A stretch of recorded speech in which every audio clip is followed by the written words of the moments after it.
La corrupción asociada al PSOE en los últimos 50 años, una revisión histórica, política y estructural. Hablar de la corrupción del PSOE en los últimos 50 años implica adentrarse no solo en una sucesión de casos judiciales, sino también en el análisis de cómo el poder prolongado, la debilidad de los controles institucionales y determinadas dinámicas internas de partido han favorecido prácticas irregulares. El Partido Socialista Obrero Español, fundado en 1879, ha sido uno de los grandes protagonistas de la vida política española desde la transición, gobernando durante largos periodos tanto a nivel estatal como autonómico y municipal.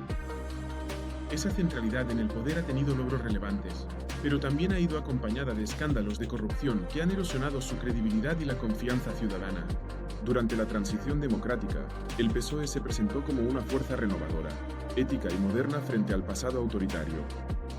En esos primeros años, los grandes casos de corrupción no eran aún visibles, en parte porque el partido no había accedido al poder estatal de forma prolongada y en parte porque el sistema institucional todavía se estaba configurando. Sin embargo, ya entonces se asentaron algunas bases problemáticas: la politización de las instituciones, la cultura de partido fuerte y la escasa transparencia en la financiación de las formaciones políticas. La prioridad de consolidar la democracia llevó a que muchas prácticas quedaran poco fiscalizadas, algo que más tarde pasaría factura. La etapa más determinante en la historia de la corrupción vinculada al PSOE comienza con la llegada de Felipe González al poder en 1982. El PSOE gobernó con mayoría absoluta durante varios mandatos consecutivos, lo que generó una enorme concentración de poder político. Uno de los primeros grandes escándalos fue el caso Filesa, destapado a principios de los años 90. Se trataba de una trama de empresas pantalla que servían para financiar ilegalmente al PSOE mediante supuestos informes y estudios ficticios encargados a grandes empresas. La justicia acreditó que el objetivo era sufragar campañas electorales al margen de la ley. Aunque el partido intentó desvincular a su cúpula, el caso evidenció una estructura organizada de financiación irregular y supuso un golpe muy duro a la imagen del PSOE como partido ético. Varios dirigentes fueron condenados, y el escándalo alimentó la percepción de que el partido había normalizado prácticas ilegales para mantenerse en el poder. Más allá de la corrupción económica, los GAL representan uno de los episodios más graves de corrupción política y moral en la historia democrática española. Aunque no se trató de corrupción económica en sentido estricto, se implicó el uso ilegal de fondos públicos y la creación de estructuras criminales desde el Estado para combatir a ETA. Altos cargos del Ministerio del Interior, como José Barrionuevo y Rafael Vera, fueron condenados. La responsabilidad política alcanzó al entorno del presidente del gobierno, aunque Felipe González nunca fue condenado judicialmente. Este episodio marcó un antes y un después en la percepción del PSOE, asociándolo no solo a la corrupción económica, sino también a la degradación del Estado de Derecho. Durante esta etapa también estallaron casos como el caso Ibercorp, relacionado con tráfico de influencias en el Banco de España, o el escándalo de Luis Roldán, director general de la Guardia Civil, que protagonizó uno de los mayores fraudes de la época al apropiarse de fondos públicos y enriquecerse ilícitamente. El caso Roldán fue especialmente simbólico: un alto cargo nombrado por el gobierno socialista que acumuló un patrimonio injustificable mientras predicaba la lucha contra el crimen.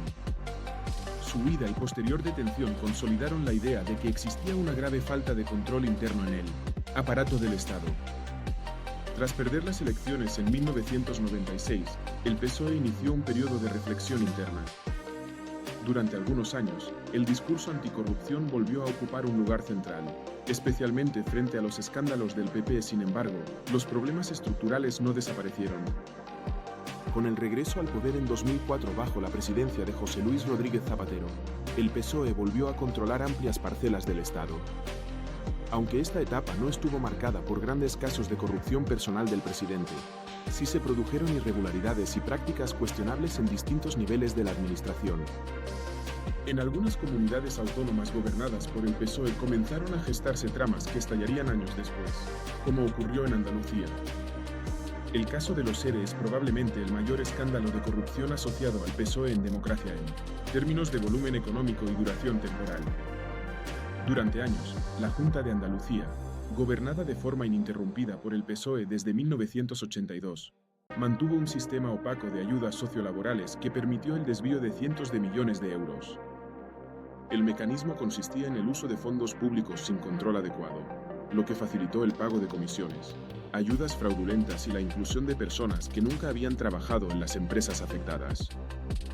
Dos expresidentes de la Junta, Manuel Chávez y José Antonio Griñán, fueron condenados, lo que supuso un golpe histórico al PSOE andaluz. Más allá de las condenas individuales, el caso evidenció una cultura de poder prolongado, clientelismo y ausencia de controles efectivos. Además de los grandes casos estatales y autonómicos, el PSOE ha estado implicado en numerosos escándalos de corrupción a nivel municipal y provincial, recalificaciones urbanísticas, comisiones ilegales, contratos amañados y redes clientelares. Casos como Mercasevilla, facturas falsas en ayuntamientos, o tramas urbanísticas en distintas localidades muestran que la corrupción no fue un fenómeno aislado, sino que en muchos casos se reprodujo allí donde el partido acumuló poder durante largos periodos. Este tipo de corrupción de baja intensidad, pero muy extendida, ha contribuido de forma decisiva al descrédito de la política local y a la desafección ciudadana. Desde 2018, con Pedro Sánchez en el gobierno, el PSOE ha hecho de la lucha contra la corrupción uno de sus ejes discursivos, especialmente tras la moción de censura contra Mariano Rajoy. Sin embargo, esta etapa no ha estado exenta de polémicas. Aunque no se han producido grandes casos de corrupción personal del presidente, sí han surgido controversias relacionadas con uso partidista de instituciones, nombramientos cuestionados, falta de transparencia en algunos contratos públicos, casos individuales de cargos y excargos socialistas investigados o imputados. Para muchos críticos, el PSOE ha sustituido la corrupción clásica por prácticas de control institucional, opacidad y clientelismo político, más difíciles de perseguir judicialmente pero igualmente dañinas para la calidad democrática. Un elemento clave al analizar la corrupción del PSOE en los últimos 50 años es la responsabilidad política. En numerosos casos, el partido ha reaccionado tarde, minimizando los escándalos o atribuyéndolos a manzanas podridas, en lugar de asumir fallos estructurales. La permanencia prolongada en el poder, especialmente en regiones como Andalucía, favoreció redes de lealtades personales, dependencia económica y confusión entre partido y administración pública.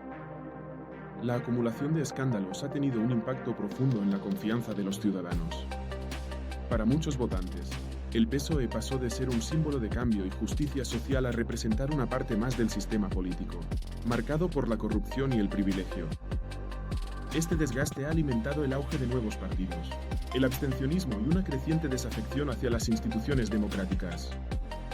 La corrupción asociada al PSOE en los últimos 50 años no puede entenderse como una sucesión de casos aislados, sino como el resultado de dinámicas de poder prolongado, falta de controles internos eficaces y una cultura política que durante décadas toleró prácticas irregulares. Aunque el PSOE ha sido clave en la modernización de España y en la consolidación del estado del bienestar, su historia reciente demuestra que ningún partido está a salvo de la corrupción cuando el poder se ejerce sin límites ni rendición de cuentas efectiva. El reto para el futuro no es solo castigar judicialmente los delitos, sino transformar las estructuras políticas que los hacen posibles. Sígueme para más vídeos.